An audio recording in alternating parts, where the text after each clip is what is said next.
Hello, শুভ দোল পূর্ণিমার প্রীতি শুভেচ্ছা ও আন্তরিক অভিনন্দন। আমাদের বাড়িতে অনেক পুরনো পুজো এটি, প্রায় ঠাকুমার আমল থেকে হয়ে আসছে এই পুজোটি। তো বন্ধুরা, তোমরা কতটা এনজয় করছো বলো আমাদের। আর আজকে এই সত্যনারায়ণের পুজোতে আমাদের বাড়িতে হোমও হয়, তো একটা ছোট্ট আয়োজন। কালকে যথারীতি এই পুজোর উপলক্ষে আমার বাবা এবং আমি দুজনেই কিছু বাজার করে এনেছি। আর আজ সকাল থেকে বাড়িতে ঠাকুরমশাই এসে সব কিছু সরঞ্জাম করে সব কিছু রেডি করে সুন্দর করে আমাদের সব কিছুভাবে শুরু হচ্ছে।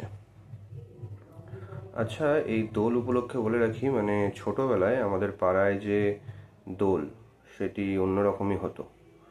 অ্যাকচুয়ালি মানে সকাল 9টা-10টা থেকে সব পাড়ার ছেলেরা বেরোতো। এখনকার মতো শুধু আবির খেলা না, মানে একদম কড়া রং যেটা, সেই রকমভাবেই মানে ভূত হওয়া যেটাকে বলে, সেরকমভাবেই আমাদের পুরোভাবে পালন হতো। আর আগের দিন রাতে আমরা বিভিন্ন জায়গা থেকে বিভিন্ন বড় বড় নারকেলের ডাল, বিভিন্ন সুপারি গাছের ডাল পাতা বিভিন্ন করে অনেক উঁচু একটা জায়গায় রেখে একটা ফাঁকা মাঠে আমরা ন্যাড়াপোড়া উদযাপন করতাম। সাথে লাস্টে ওই কিছু আলু পোড়া খাওয়া হতো। তো মানে লাস্ট কয়েক বছর তো আমরা এগুলো করি না, অনেকটাই জীবনের ছোটোবেলাটা পেরিয়ে এসেছি। তো এখন দেখলাম যে মানে এই রিসেন্ট ছোট্ট একটা জায়গায় ন্যাড়াপোড়া হচ্ছিল, মানে অতটা উঁচু হাইট মানে ওই রকম নয়। যাই হোক, ছোটো বাচ্চারা করেছে, খুব ভালো লাগলো, মানে সেই পুরনো স্মৃতিটা একবার ফিরে এলো।